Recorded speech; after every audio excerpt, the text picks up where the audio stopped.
things when you're doing that. It's very, it's pretty overwhelming. I can see that. I can Mhm. definitely see that. So, I am in numerous actor Facebook groups on social media. Oftentimes, newer actors with no experience state that they're looking for a talent agent. Can you share with us about how an actor will know when they are ready for representation? That's such a great question. So, one of the most important things for particularly young actors, and they don't always necessarily know this, is that training is such a huge part of signing with an agent. So you've got to be, you've got to have technique, and the technique you can't get from one or two classes. If you actually are fortunate enough to have an acting degree, you still need to be in class. So just like, I've been watching the Olympics this week, we all know very well that those amazing gymnasts. Is that the word? All of a sudden I was like, wait, it's gymnastics. They're gymnasts, right? All right. So those amazing athletes, maybe I should just say that, those amazing athletes, just don't go out there and do their routines. It is a full-time job. All they're doing is prepping for that. So the same thing is true for actors. So I think for any young actor, what's more important than anything else is that you're in classes, that you've been taking classes for a while, and that you start to build up a network and community of actors that you enjoy doing workouts with. And I don't mean, going out and doing weightlifting. I mean, actually, getting monologues and scenes, getting together, Wednesday nights, taping each other, looking at the work that you're doing, assessing that in addition to being in class. All of that starts to set up, I think, that sort of base that you need before an agent's probably even going to look at you. So you need that type of mentality, and you need to be in that place before I think you start to look for an agent. Now, there are a lot more agencies out there than there used to be. When are you going to know that you're ready? Well, you can start to, first of all, put together the materials. So doing things like, getting in some unpaid short films, potentially with universities and colleges. There are a bunch of them in the Southeast that do those, and the quality is pretty magnificent. There are numerous different film festivals and things of that nature, also short films. If you can, get into those and start to get a little bit of onset experience, that also helps. But here's what I'll say about our market in the Southeast is we have this huge, amazing market. A part of it will always be a day player market. And there are people that don't necessarily like for us to call the Southeast a day player market, because I'll admit it is so much more than that. But the reality is there will always be a lot of roles as long as we have this number of films and episodics that are shooting here. There'll be lots of stories that are being told. There'll be lots of roles that need to be filled of all sizes and shapes, right? There will be series regulars, and you have an increasing number of local actors that are getting series regular work now. Guest stars are a regular thing for us as well. We are no longer just a co-star market. But again, that day player market, that holds all of those great smaller roles. So for the young actors that are up and coming, they want to set themselves up to get into some of those smaller roles. And because of all those roles, the agents need pretty large talent pools to pull from to submit on those projects, right? So what I say is there is always an agent that's looking for you, and there is always a role for you out there somewhere. Right. Because there is a role for every shape, size, type, everything, right? You don't need to try and look younger than you are or older than you are. You need to look like who you are authentically. And I promise there's a role for you and there's an agent for you. But you've got to match that up. You've got to find who that person is. So that takes also asking other actors that you come across who their agents are, getting their opinions about those agents. That means going online and researching the agents out there, checking them out, going to their websites. That means going to networking events. That means going to workshops where agents are, trying to get your foot in the door, all of that. It becomes the grand hustle. And it is a hustle because you got to be a hustler to succeed in this business, because the competition is fierce and it always will be. right? So, but I think that there is room for everyone. But the important thing is to start taking those baby steps. And again, that means getting some really great training, making sure you have that actor technique down, starting to build a community, and that can be through the classes that you're taking. And again, the people, other artists that you meet, that starts to push you into that realm of getting to a place where you're in a better position to seek an agent. That was a lot. No, it was good. I was going to say that was a plethora of knowledge, and we need knowledge. People need knowledge because there's people that don't know, and I just a lot of times I just feel bad. I'm like, you can't. It doesn't happen overnight. No, and yeah, you really got to do a whole lot. And it used to be again that there were not as many agents, and there weren't as many actors out there. So I feel like when an actor would come to me and say, "Hey, I'm looking for an agent," I would look at them and say, "Oh yeah, it's pretty realistic. You should be able to submit. And I bet you'll get picked up." It's a lot harder now. It's not as easy to get an agent. So that means that you have to come to the table with more experience. And that's why I'm talking about getting that training, starting to build up that community, having those things. That's what helps to get you into actually a better position where you can potentially send your materials out and get somebody interested in you. It's not just based off the look. It's based off of your experience level as well. Right, exactly. I agree. Thank you so much for that great piece of advice, and thank you for sharing your knowledge. So, Atlanta Film and TV is big on networking and building relationships. Can you talk to us about the importance of networking and building relationships in the Atlanta film and TV industry? Yes, that's another thing I love to talk about. So it's a small, small, small, small world. We think it's a big, big, big world, but it's really not. So the entertainment industry here in the Southeast, yes, it's large, but it also feels very small. That means that probably you could walk up to anyone and talk to them for 5 to 10 minutes before you would jointly find somebody that you both know. So that happens in life anyway. So then go ahead and think of the entertainment industry is actually much smaller than that, right? So you're likely to meet people. I love connecting people, and I love it when I can help join people up. Somebody's looking for something and I say, "Oh yeah, I know so and so." So that's one of my favorite things to do, and I think probably a lot of people, you're in that position as well. Networking is key. I will sit there and actually have these conversations with myself and say, "Self?" Not really, but I wonder how often I've ever been in a position where I've gotten a job that I didn't get through some aspect of networking. And I'm honestly at a point in my life now where I don't know that I haven't relied on networking for pretty much anything and everything that I've done. I teach a class at Georgia State University. It's a new class we just started that's called Making a Living in the Arts. And the idea behind the class is that most of the students that take it are graduating seniors, that by the time they leave that class, they'll have, a resume. If they're an actor, a headshot. They're all required to do a website in a class. Wow. So they have to they put together, emails and letters, cover letters, all those sorts of things. And we spend a lot of time talking about networking. And what I say is that we so often, I think, underestimate how important networking is, but also so often, particularly for young people, they don't realize that their peers are part of their network. Right. The people that you're in class with may very well be the people that you are creating art with in the years down the line, or somebody has a job and they hook you up with it. And this is somebody that you went to school with. So realize what networking means. Networking means connecting with people. Some of those people are already right in front of you. And then others are past that, right? Others are farther afield. But what you've got to be able to do is leverage all of those different people that are in your life to help build that network and that community for yourself. Because this is an industry where, again, everybody knows everybody. So you want to make sure that you are building those bridges and connecting with people as best you can and finding ways to help others because, I think it always comes back. There's always somebody that you're going to be able to help, and hopefully somebody will then come back and be able to assist you at some point in the future too.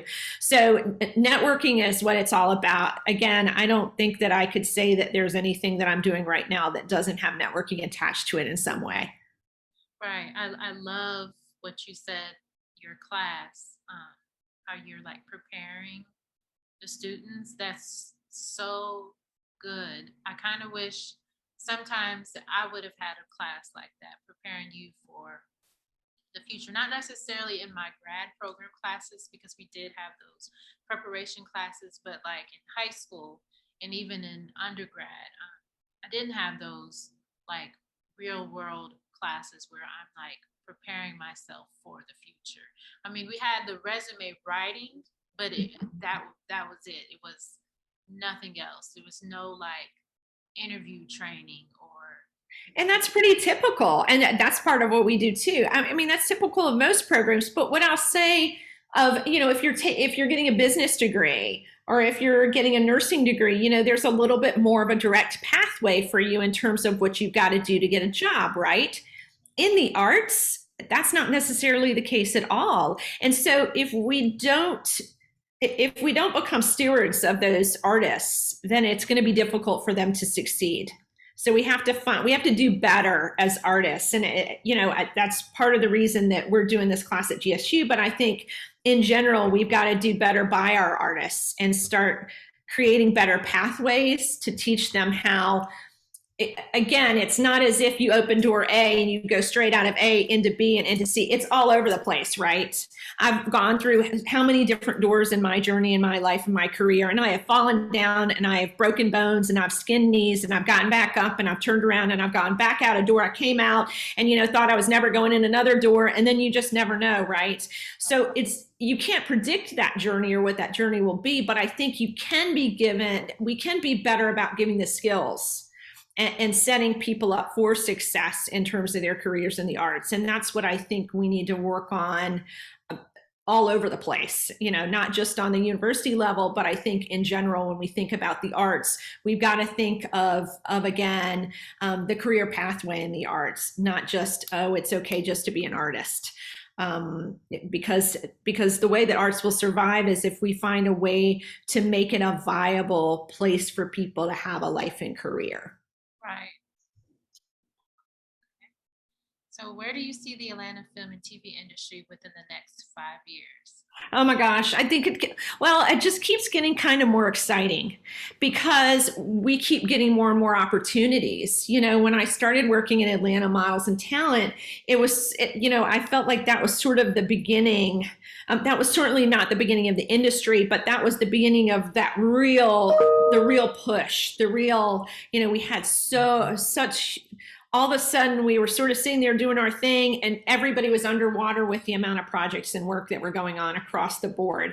But what you saw people get up and really come to the table and say, hey, we're ready for this. And we've built this huge industry, and we're no longer in a position where everybody's coming from other markets to help us. People are coming from other markets to join our market. Right? So there was a time where it was like, yeah, that we've got to bring these people in from LA because Georgia, we don't necessarily know what's going on. That is no longer the case. We got it going on. We have the people that have all the skills here now. We've built that up. And part of that is the Georgia Film Academy. What an amazing resource that we have. Part of that is all these amazing studios that we've built here. And again, we've continued to just draw more and more people here. And that has also in turn built up the individuals, those of us who are artists that were here all along, because that's forced us to go, okay, we're up for this. Yeah, but we're going to get in there too. And we're going to acquire these skills and be ready to roll as well. So, I think we're going to continue to just move forward and just get better and better at what we do. That's what I think. It's hard to say, can we get more work? I mean, we have so many projects now. It's really pretty amazing that are being, produced and shot here. I think almost everybody would agree that what we want to do is we want to get more of the writers rooms here. We want to get to a place where we're really creating content, and I think that has changed dramatically in the past 5 to 8 years. And that's thanks to Atlanta Film Festival, thanks to lots of different I think groups that have really push some of the artists and the writers that are here to really network again and be able to start producing things from the ground all the way up, not just the films that are coming in here and already have those scripts done. So I think more homegrown work is what we're looking at, and I think those opportunities will continue to build more and more. But it's kind of amazing to sit here and know that we're living in the Southeast and we're living in Georgia, in greater Atlanta, and know the kinds of opportunities that are available to us. Right. That's crazy. That's Yes. the fact that I'm sitting here saying, oh, yeah, so I just finished this screenplay with my writing friend and partner, that I'm writing this acting book, that I'm directing this short film, that all of these things that I'm here on this podcast talking about our industry. I, that's pretty amazing. Yes. Yes. I originally wasn't I told my dad that I was not going to college. I was going to move out to LA and I was going to take acting classes. He said no. Actually, my mother, before she passed when I was a baby, she set up a trust fund for me to go to school. So I did go to school, and I like I was telling you earlier, I moved here and I literally like watched the film industry just grow here.